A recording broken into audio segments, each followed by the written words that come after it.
সোজা প্রশ্ন, বাংলাদেশ ব্রিক্সের সদস্য হোক ভারত কি সেটা চাইছে নাকি চাইছে না? বাংলাদেশ, সৌদি আরব এরা ব্রিক্সে যোগ দিতেই পারে, তবে দিল্লির আনুষ্ঠানিক দাবি জোটের ভেতরে কোট अनकोट आंचलिक भारसाम्य जाते रक्षित হয়। अस्सलाम वालेकुम व्यूअर्स, मैं हूं अली मुर्तजा और मैं हूं एहसान खान और आप देख रहे हैं हमारा यूट्यूब और फेसबुक चैनल एहसान रिएक्शन विद एहसान।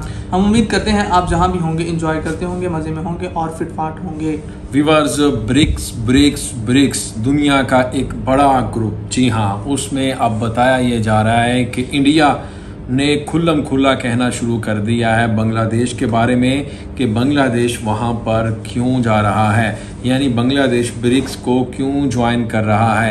लेकिन इसके बावजूद कि चाइना और फिर रशिया बांग्लादेश की मदद कर रहे हैं, वो चाहते हैं कि Bangladesh, Saudi Arabia, UAE, Indonesia BRICS का पार्ट बने। लेकिन जो इंडिया है वो ये नहीं चाहता। और आपको एक और भी बड़ी खबर इसके साथ दे देते हैं, लेकिन उसके बारे में हमारे पास एक वीडियो भी है, वो भी देखेंगे, फिर हम अपना एनालिसिस भी आपके सामने रखेंगे। लेकिन मोदी सरकार ने ये कह दिया है कि अब बांग्लादेश जी उसका ब्रिक्स का हिस्सा ना बने। उसकी वजह क्या, वो मैं आपके सामने रख देता हूँ। बड़ा शॉर्टकट ओवरव्यू दे देते हैं, फिर वीडियो की तरफ बढ़ेंगे क्विकली, फिर हम वीडियो देखेंगे। अच्छा, जो मोदी सरकार है इसलिए चाहती हैं कि हमारा जो असर और रसूख है, हमारा जो इनके ऊपर एक असर है बांग्लादेशियों के ऊपर, बांग्लादेश के ऊपर, वो ख़त्म हो जाएगा। क्योंकि साउथ एशिया में इंडिया ही तो है जो ब्रिक्स का हिस्सा है। जैसे ही बांग्लादेश बन गया तो जाहिर बात है बांग्लादेश ब्रिक्स में चला जाता है तो नेपाल और भूटान के ऊपर उनका इन्फ्लुएंस बढ़ जाएगा। लेकिन नहीं, एक और चीज़ भी तो है ना।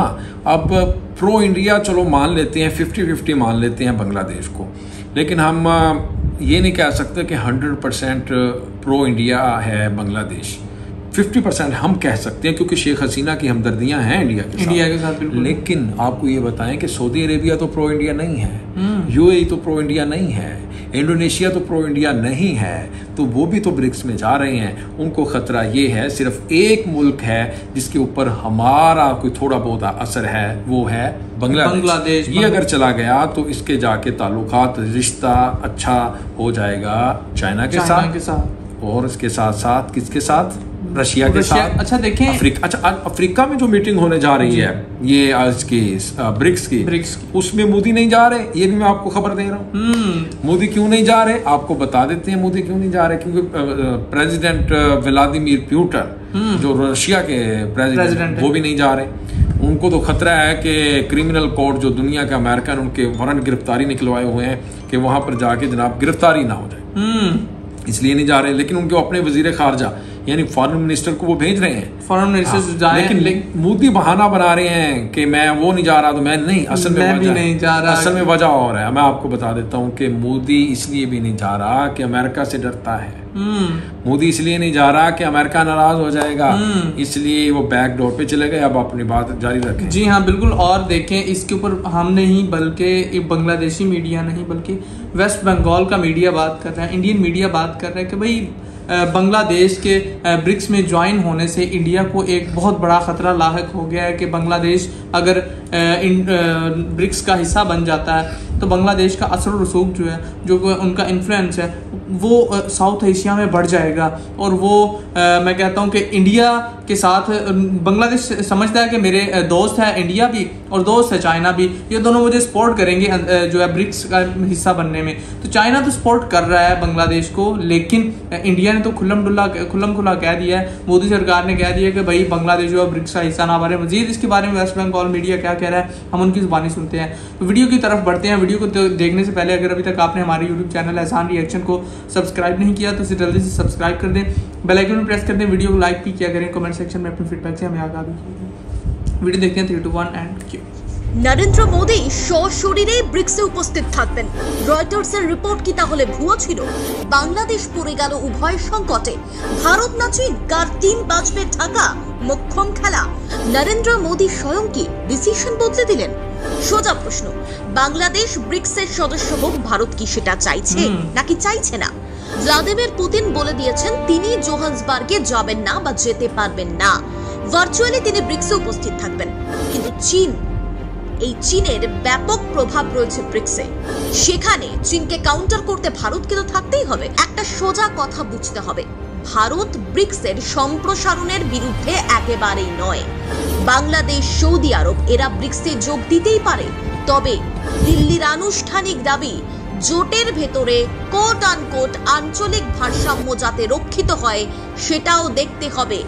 এই পটভূমিতে চীন না ভারত কাদের ক্যান্ডিডেট হিসেবে হাসিনার দেশ বাংলাদেশ ব্রিক্সে ঢুকতে চাইবে তার উপরই সম্ভবত নির্ভর করবে এই প্রচেষ্টার পরিণতি। আগেও প্রথম কলকাতা আপনাদের বলেছে, চীনের দলভারী হওয়ার খেলাটা কোনোভাবেই সফল হতে দেবে না ভারত। শুধু তাই নয়, ভারত চাইছে ব্রিক্সের প্রসার বাড়াতে হলে অবশ্যই কিছু প্রপার নিয়ম মানতে হবে, স্পেশাল কিছু রুলস বানাতে হবে। এক্ষেত্রে বিবিসির প্রতিবেদনে দাবি করা হচ্ছে, বাংলাদেশ হয়তো অবশ্যই চাইবে চীন ও ভারত উভয়েরই সমর্থন নিয়ে ব্রিক্সের অংশ হতে, কারণ বাংলাদেশের যেমন বন্ধু ভারত তেমনই মিত্র চীন। কিন্তু এই মুহূর্তে বেজিং এবং দিল্লির মধ্যেকার যে টানাপোড়েনের সম্পর্ক রয়েছে তাতে বাংলাদেশের এই ধরনের ইচ্ছা কতটা সম্ভব হবে তা নিয়েও কিন্তু প্রশ্নচিহ্ন থাকবে।